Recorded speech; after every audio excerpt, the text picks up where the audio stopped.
So here we are looking at a board I love recommending for those who are looking for a quiver ride, but can't swing a lot of the quiver specific prices. There are so many snow surfers, which I call like not for powder boards. They just really, they shine in powder, but you can also take them out on groomers and have a really good time turning, carving, slashing, enjoying the mountain after the powder's done. But they really live for powder, sometimes first, or sometimes really, groomers is a close second, or vice versa. But they're a little more surfy, as you can see, like this, a little more set back, a little more tapered. And this is a great price point. I think it's like $429 or something like that, something insanely cheap for a quiver board. I'd say the one complaint about this is two things. It smelled a little like, kind of a little toxic-y, not my kind of new board smell when it comes out of the wrapper, but and then it can be a little washy on the tail. You kind of have to drive a little more off the front foot than you would think for how surfy and set back it is. But I really like it. And let's take a look at the camber profile, and I'll show you why. It's really hard to find a better board in this price range for those that are looking to just get some really good float on powder days, maybe have something to complement an all mountain board and get really surfy, amazing float, but then also be able to go out and have fun on groomers like we talked about. But you can see it's just got a really low nose, and it just planes really well, and just really cuts through powder, and it's got decent displacement here. And a little pop here, to kind of a little pop rod. You can kind of see Rome's kind of known for these. That kind of really stiffens up the ride here. And then you can also see, it's got a pretty decent side cut, so it's kind of turny and fun. I've had this on groomers, and it can be a little washy, but super fun to just make good turns with. And it's a little washy on a car, but not bad at all. And then got it into some powder. I didn't really expect a powder day, but it just kept dumping, and I got up to like, I think about 1.5 feet in some places where it really kind of loaded up. And this thing was just effortless. I could lean forward and it was just still floating, and it is thick, Mount Bachelor powder.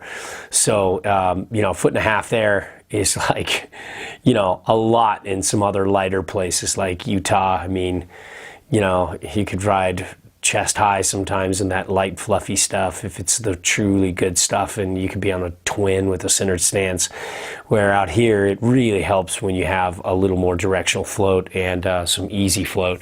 So this is like camber underfoot here. You can kind of see there's not a shit ton of camber, but you can see there's a good enough amount. Like I can see there's a little spring here between the feet, and I like that. And then it leads out to just this nice, mellow, long rocker that kind of starts like right about here and just keeps moving up. And it's got this kind of 3D thing going, and I don't know if you can kind of see, but I'll show you this way. It kind of starts in the middle and bows out and then kind of tapers back in. But what I really like about this is it doesn't seem to be really lifted too much on the side until after the camber ends. So if you look here, it kind of like, you can kind of see on this side, where the camber ends here, you can kind of see, I don't know what's going on with the table here, but, you can kind of, it's that 3D kind of thing going on here. It's kind of hard to dial it out, but you can kind of see there's camber here. We hold it up, and then, a mellow camber going to a rocker with, oh, here we go. Yeah, you can kind of see it. It's not balancing correctly on the table right now, but it doesn't have a twist or anything. I did notice that. My table might be warping. But anyways, you can kind of see it starts lifting up on the side and lifting more and more kind of after the camber. So that's where it's a little different than triple base technology, like with Battalion and other boards like that.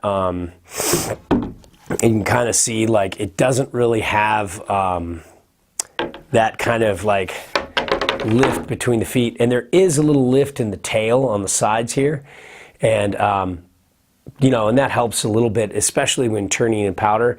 I don't like it as much on groomers, but it's okay. And this, you can see, this is a little, you know, oh yeah, it's definitely my table because it twists either way when I put it down this way. Yeah, my table's getting weird.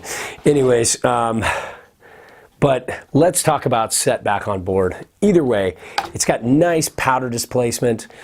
It floats really effortlessly, but yet you still have like a useful camber between the feet without lifted sides, so it doesn't feel as weird or washy. Just a touch washy in the tail, but that might be for other reasons. Let's talk about setback on board. If we're gonna set it all the way back on board, we're looking at about 22, which is pretty good for a lot of people, and you know, that's kind of more on line with the average stance width. I run a little bit wider, I'm more like 22 and a half, but I could easily go with a 22, and we're looking at just about 26, kind of like in between 25 and 3/4 and 26. And then let's just go from, you know, the middle part of the tail here, even though you got some hangers off here, you know, it looks like a fishtail. You're looking at 12 and a half and 26. So you're looking at 13.5 inches back on board. That's a massive setback. That's really far back, and it just shows why, like, even when I was forward on this board, like I had set up right here, I just had effortless float in powder, and set all the way back. I mean, this thing is just unsinkable, and it's a great board if you want to take on a big trip where you know you're going to get some powder, but you might have some groomers too, and you know, it's a great complement to maybe, you know, mountain freestyle board or something like that. If you want to do a 2-board quiver, you know, go with something lower cost and fun on the groomers and good to just kind of ride everywhere. And then something like this for powder is amazing. And you can kind of see on the base here too, it's got like a little bit of just, you know, clear, you know, base. Easily repairable with PTEX and a good PTEX gun, and then, you know, kind of that orange theme, just kind of the opposite of the front. And all in all, you know, it's got a fun side cut. It's a fun board to turn. It's a great price point. It's really hard to find something better at this price point, and it can hang with a lot of the many of the snow surfers that we found in, you know, in higher price points. It's, you know, there are obviously some more fun boards out there that are more expensive, but man, this is so good, and it's a board I like to own courtesy of Rome. They gave it to me because I only ask for favorites, because I love having a board like this to compare to other boards, and it's one of the best snow surfers you can get at this price point. And you know, and I love it, and it's super turny and surfy and slashy and fun. I love this 157. It really does a good job floating and slashing and turning, and I can just jam down anywhere, and yeah, super stoked on this. There you have it.